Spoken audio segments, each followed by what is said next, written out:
Herkese merhabalar. Çiçeğin tariflerine hoş geldiniz. Bugün sizlerle görüntüsüne de lezzetine de hayran kalacağınız bir tatlı tarifi olan vişneli cheesecake tarifi hazırlıyoruz.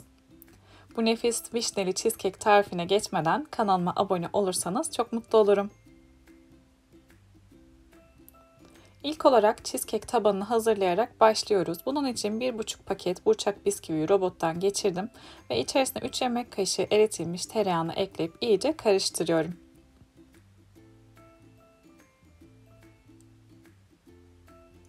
Bisküvinin içerisine 3 yemek kaşığı da süt ilave ediyorum. Tabanın dağılmaması, daha sıkı bir vaziyette kalmasını istediğim için süt ile de iyice karıştırarak hazırlıyorum.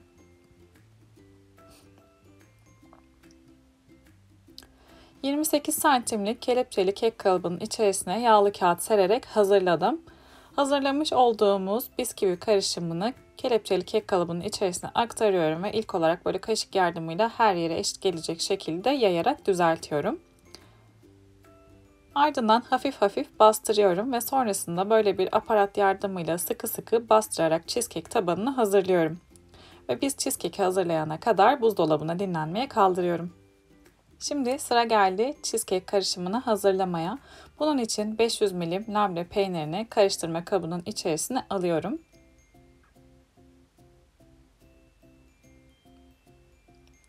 Üzerinden 6 yemek kaşığı toz şeker ve 200 ml krema ekliyorum. Labne peyniri, toz şeker ve kremayı pürüzsüz bir kıvam alıncaya kadar çırpma teliyle karıştırarak hazırlıyorum. Bu karıştırma işlemini özellikle çırpma teli kullanarak yapıyoruz. Eğer mikser ya da benzeri bir elektrikli alet kullanarak bu çırpma işlemlerini gerçekleştirirseniz cheesecake harcının içerisinde çok fazla hava kabarcığı olacağı için pişerken de normal kek gibi kabaracaktır ve fazla çatlayacaktır. Onu istemiyoruz. Şimdi cheesecake karışımının içerisine 2,5 yemek kaşığı buğday nişastası, 1 paket şekerli vanilin ve 1 limonun kabuğunun rendesine ekledim. Onları da güzelce çırpma teliyle karıştırmaya devam ediyorum.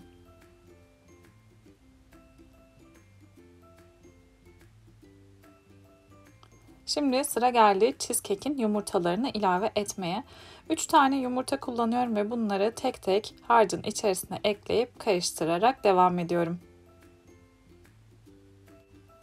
Hazırladığım cheesecake tarifini eğer buraya kadar izlediyseniz yorumlara çiçek emojisi bırakırsanız çok sevinirim. Ayrıca yayınlayacağım yeni tariflerden anında haberdar olmak için kanalıma abone olup bildirim zilini tümü olarak ayarlayabilirsiniz. Cheesecake karışımının sonuncu yumurtasını da ekledim. Onu da şöyle bir karıştırdıktan sonra artık cheesecake harcımız hazır. Şöyle kıvamını da göstereyim. Bakın akışkan kıvamlı bir harç oluyor. Dolaptan çıkardığım kalıbın içerisine hazırlamış olduğumuz cheesecake karışımını hemen boşaltıyoruz. Şöyle yere birkaç kere sertçe vuruyorum ki eğer içinde hava kabarcığı varsa çıksın diye. Hava kabarcığı kalırsa çatlamalara sebep olabiliyor. Cheesecake'i fırına göndermeden önce bu şekilde 3 katlı bir alüminyum folyo hazırladım ve onu kalıbın etrafına güzelce sarıyorum ki cheesecake pişerken kenarları beyaz kalsın, kızarmasın diye. Folyoyu da iyice sardıktan sonra şimdi cheesecake'i pişirme zamanı. Fırının içerisine böyle bir tepsi dolusu su yerleştiriyorum ve üstüne de hazırlamış olduğumuz cheesecake'i yerleştirdim. Fırını 170 dereceye ayarlayacağız ve sadece 35 dakika cheesecake'i pişiriyoruz. 35 dakikanın sonunda cheesecake bu şekilde tam kıvamında pişmiş oluyor. Çok hafif çatlamış ama hiç problem değil. Şimdi fırının kapağını hafif aralık bırakıp cheesecake oda sıcaklığına gelinceye kadar fırının içerisinde dinlendireceğiz. Biz bu arada cheesecake'in vişneli sosunu hazırlayalım. Bunun için bir kase dolusu vişne ve 2 yemek kaşığı toz şekeri tencerenin içerisine aldım. Toz şeker ile vişneyi karıştırıyorum ve bir 5 dakika kadar pişmeye bırakıyorum. Vişne 5 dakika pişti. Güzelce artık yumuşadı. Şimdi pişirdiğim vişneyi blenderdan geçirip pürüzsüz bir kıvam almasını sağlıyorum. Ben vişne sosunu özellikle biraz ekşili olmasını istedim. O yüzden toz şeker miktarını az tuttum. Siz damak zevkinize göre toz şeker miktarını artırabilir ya da azaltabilirsiniz. Gördüğünüz gibi vişne sosu artık pürüzsüz bir hale geldi. Şimdi içerisine nişastalı karışımını ekleyeceğim. Bunun için 1,5 yemek kaşığı nişastayı 1 su bardağı suyun içerisine aldım. Ve su ile nişastayı karıştırarak açıyorum.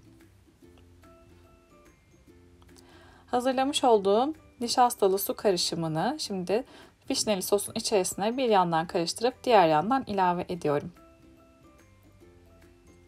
Ve vişneli sos kaynayıncaya kadar bu şekilde karıştırarak pişirmeye devam ediyoruz.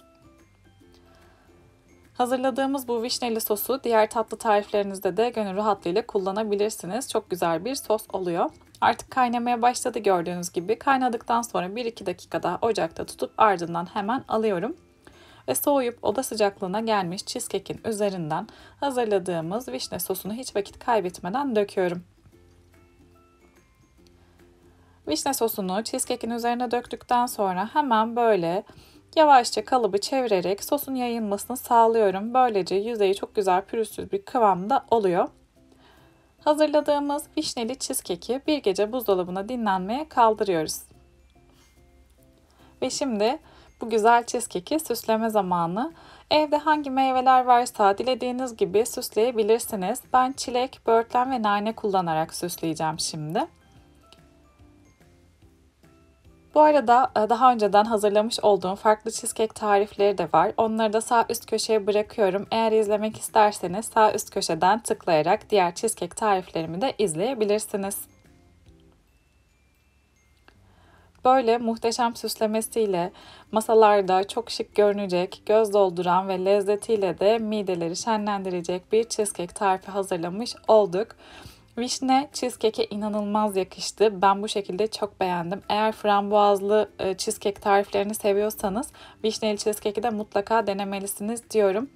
Çok lezzetli, çok güzel bir cheesecake tarifi oldu. Şimdi hemen bir dilim çıkarıp size yakından da göstermek istiyorum. Eğer cheesecake nasıl yapılır diyorsanız, cheesecake tarifi arıyorsanız, vişneli cheesecake nasıl yapılır diyorsanız hazırlamış olduğum bu vişne soslu cheesecake tarifini gönül rahatlığıyla deneyebilirsiniz. Tam ölçülü, garanti bir cheesecake tarifi hazırlamış olduk.